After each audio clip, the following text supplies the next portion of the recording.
Baik, bismillahirrahmanirrahim. Assalamualaikum warahmatullahi wabarakatuh.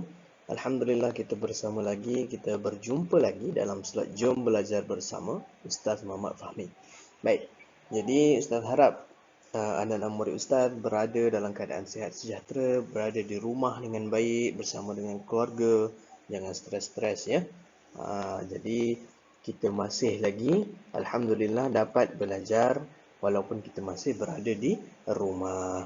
Baik, tanpa membuang masa, sebelum kita memulakan kita punya pembelajaran macam biasa, kita baca doa sebelum belajar. Ayuh kita menandatangkan bersama-sama, membaca doa bersama-sama supaya diberikan kefahaman yang lebih jelas tentang mata pelajaran pada hari ini.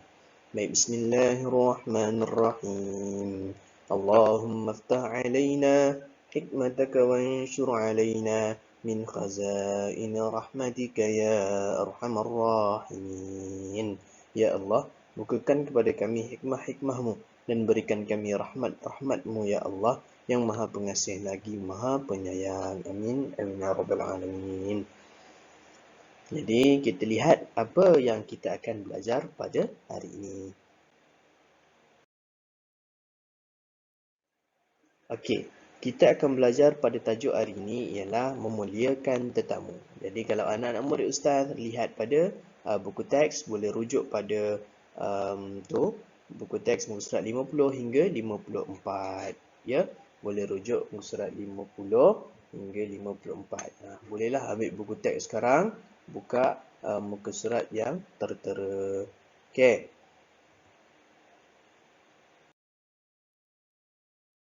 Baik, benda yang pertama yang kita akan belajar pada hari ini ialah berkenaan dengan maksud tetamu.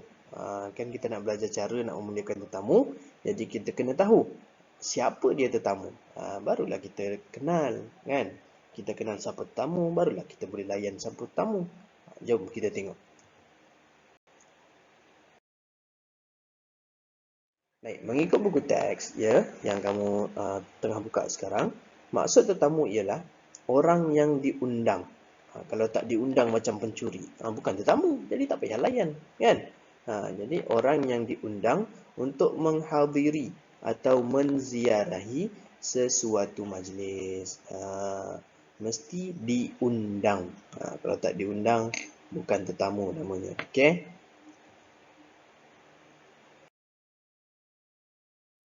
Okay, sekarang kita lihat pada hukum melayan tetamu.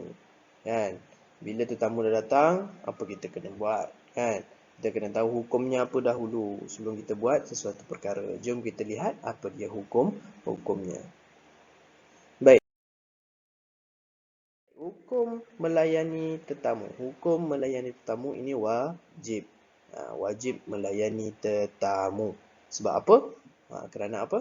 Kerana ini merupakan bukti keimanan kepada Allah Subhanahu Wa Taala dan hari akhirat. Sebab apa dikatakan bukti keimanan kepada Allah dan hari akhirat? Apa kaitannya? Dia berkait rapat dengan hadis Nabi yang kita akan lihat di sebelah. Baik, inilah hadis Nabi berkenaan dengan tetamu. Kita kena melayan tetamu. Wajib melayan tetamu. Daripada hadis ini. Okey, jadi kita tengok, kita baca, kita faham apa dia hadis melayan tetamu ini. Baik, kita baca sama-sama. Ustaz baca, kamu ulang di rumah. Okey. An Abi Shuraih Al-Khuza'i. Shuraih Al-Khuza'i. Okay. Anna an-nabiyya qala وَمَنْ كَانَ يُؤْمِنُ بِاللَّهِ وَالْيَوْمِ الْآخِرِ فَلْيُكْرِمْ ضَيْفَهُ. Hadis riwayat Bukhari dan juga Muslim. Maknanya hadis ini hadis sahih. Tak ada keraguan pada hadis ini. Baik, apa maksud dia? Maksudnya وَمَنْ كَانَ يُؤْمِنُ, dan sesiapa yang beriman. وَمَنْ كَانَ يُؤْمِنُ بِاللَّهِ وَالْيَوْمِ الْآخِرِ, beriman kepada Allah wal yaumil akhir, dan hari akhirat. Falyukrim dhaifahu, maka dia hendaklah memuliakan tetamunya. Okey, maka dia hendaklah memuliakan tetamunya. Daripada hadis ni tadi, dapatlah kita hukum yang tadi tu. Hukum dia wajib memuliakan tetamu kerana nak membuktikan kita ni beriman kepada Allah Subhanahu Wa Taala dan juga hari akhirat. Jadi jangan lupa kita wajib melayani tetamu. Okey, jadi kita lihat apa dia yang seterusnya. Yang seterusnya adalah adab melayan tetamu. Apa dia adab kita nak melayan tetamu ni, kena ada adab. Jom kita lihat pada adab-adab melayan tetamu. Ada 5 adab yang ada dalam buku teks kamu. Jadi yang pertama kita baca sama-sama. Yang pertama, menyambut kedatangan dengan mesra dan gembira. Mestilah sambut tetamu itu dengan mesra dan gembira. Janganlah kita bermuka-muka masam pula, kan? Jadi yang kedua, memberi salam dan bertanya khabar. Kenalah memberi salam. Assalamualaikum, apa khabar? Sihat ke? Macam tu. Okey. Yang seterusnya, yang ketiga, menyediakan tempat yang bersesuaian untuk tetamu. Menyediakan tempat yang bersesuaian untuk tamu. Maknanya tak adalah suruh duduk dekat tempat yang tak sesuai. Contohnya suruh duduk kat tandas, tak sesuai lah, kan? Jadi yang seterusnya, yang keempat, menyediakan juadah. Kenalah ada air, ada kuih, kan? Yang kelima, memberikan layanan yang baik dan ikhlas. Kena bagi layanan yang baik. Jangan kita marah-marah tetamu. Itulah dia 5 adab melayan tetamu yang boleh kita praktiskan dalam kehidupan kita apabila tetamu datang ke rumah kita.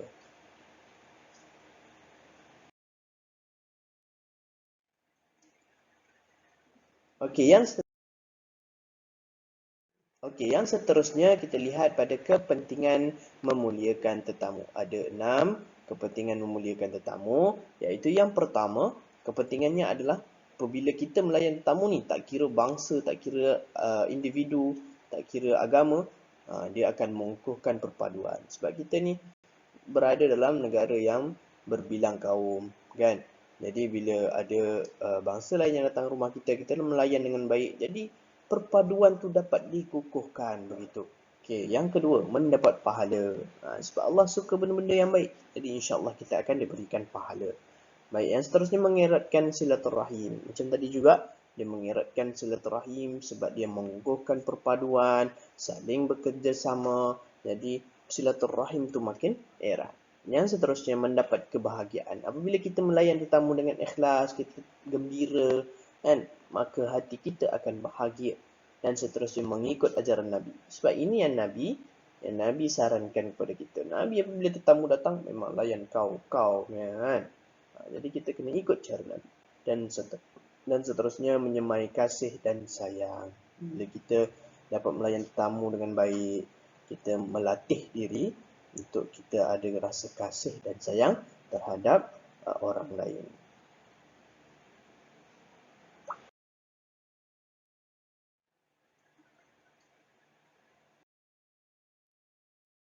Dan yang terakhir, rumusan yang kita buat, yang boleh kita buat daripada pembelajaran kita pada hari ini ialah menjaga adab dengan tetamu merupakan ajaran Nabi Muhammad dan dituntut dalam Islam.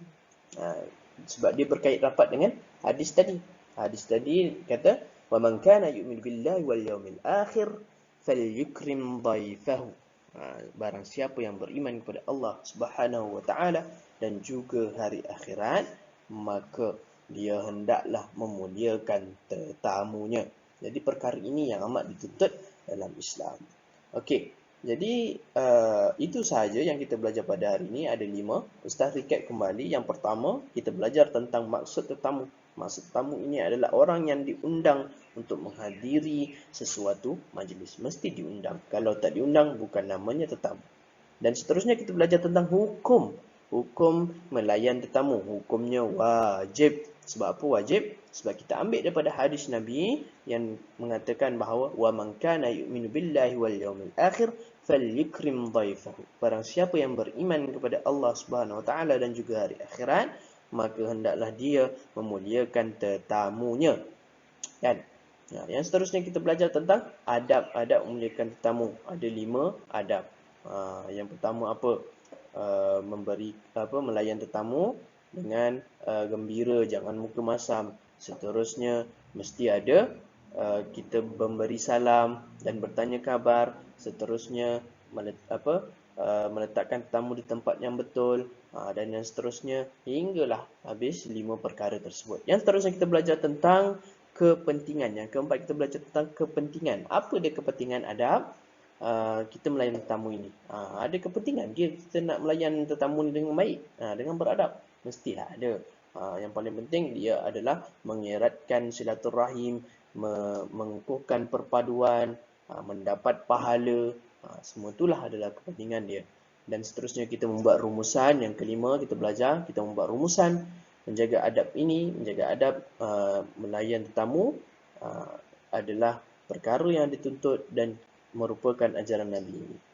Jadi itu sahaja pada hari ini. Maka insya-Allah kita akan berjumpa lagi pada minggu-minggu yang seterusnya. Insya-Allah kita doakan semoga negara kita semakin pulih daripada COVID-19 ini supaya kita dapat bersama-sama lagi di sekolah seperti biasa. Baik, itu sahaja daripada Ustaz. Assalamualaikum warahmatullahi wabarakatuh.